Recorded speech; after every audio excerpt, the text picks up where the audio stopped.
Je veux vous parler des quelques échanges que j'ai eus avec la compagnie pharmaceutique Bracco, qui est le fabricant du produit de contraste à base de gadolinium, le métallo qui m'a été injecté à l'hôpital lors d'une IRM et qui a violemment détruit ma santé. Vous allez voir à quel point cette industrie-là en a rien à foutre des effets secondaires ou des séquelles que leur produit a sur la santé des gens. Quand j'ai réalisé 1 an après mon IRM, j'ai décidé d'appeler directement la compagnie pharmaceutique. Puis là, j'ai parlé avec une réceptionniste à bord qui a semblé prendre au sérieux ce que je vivais. Elle m'a dit qu'une personne du département de pharmacovigilance allait me contacter prochainement. Et cette personne-là m'a posé beaucoup de questions sur mes symptômes. Elle a pris le temps. Qu'est-ce que tu vis? Comment tu as fait pour faire le lien entre cette injection-là et tes problèmes de santé? Très gentil, là, tu penses vraiment qu'elle prend ça très au sérieux, là, puis que tu vas obtenir de l'aide. Et là, elle me dit que quelqu'un de Montréal, parce que là, tout se passe en anglais, va me contacter, donc qui est une gestionnaire du département de pharmacovigilance. Et là, cette personne-là me contacte. Et c'est une personne, écoute, très hautaine, très peu humaine. Moi, je suis dans un état pitoyable, j'ai de la misère à parler. Je lui avais demandé 3 choses.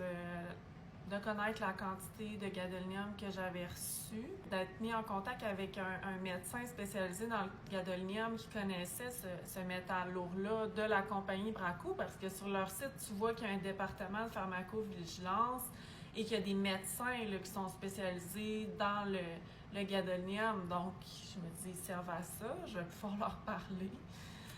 Mais non, j'ai jamais été mis en contact avec aucun médecin de Bracco. Vraiment, ils sont pas là pour aider les personnes qui vivent des séquelles du gadolinium.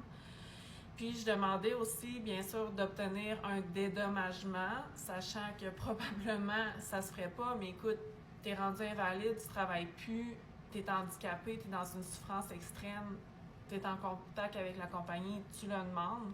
Cette dame-là me confirme qu'il va y avoir une investigation qui va être faite par rapport à ce que je vis. Donc, je suis là, ah bon, c'est super. Je vais avoir un feedback, il va y avoir quelque chose qui va se passer, on va m'aider. Là, je suis encore dans les illusions. Par la suite, je n'ai pas de retour du tout. Les semaines passent, donc je rappelle la dame en question. Elle me dit, tu vis ça, mais tu seras jamais capable de le démontrer. Ah, j'étais tellement hors de moi. Puis là, j'ai répondu, ah ouais? Ben, j'ai dit, je vais aller aux États-Unis, puis je vais faire les tests nécessaires pour démontrer que mon corps est plein de gadolinium en ce moment. Puis je suis malade à cause de ça. Puis je vais sortir dans les médias pour en parler. Et c'est ce que j'ai fait. Ils ont tellement le gros bout du bâton.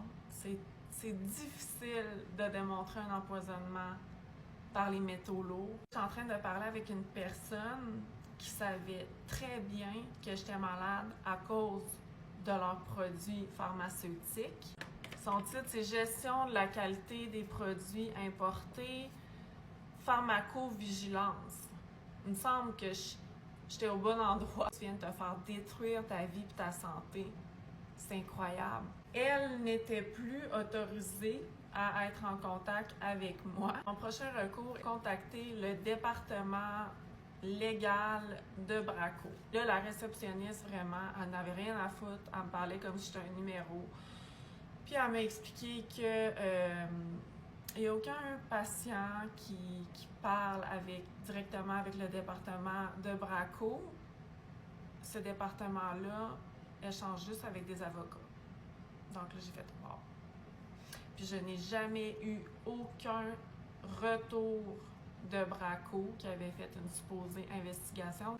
Tout ça était comme une grosse ballonne vide. Tout ce qu'ils voulaient faire, c'était récolter des informations et poser plein de questions. Mais pas parce qu'ils voulaient m'aider, parce qu'ils voulaient surveiller les effets sur les gens, puis à quel point les gens se rendaient compte qu'ils étaient malades à cause de leurs produits, puis savoir c'était quoi les sources d'information. Donc, c'était pour leurs propres intérêts. J'aurais jamais pensé que cette industrie-là était aussi malhonnête que ça.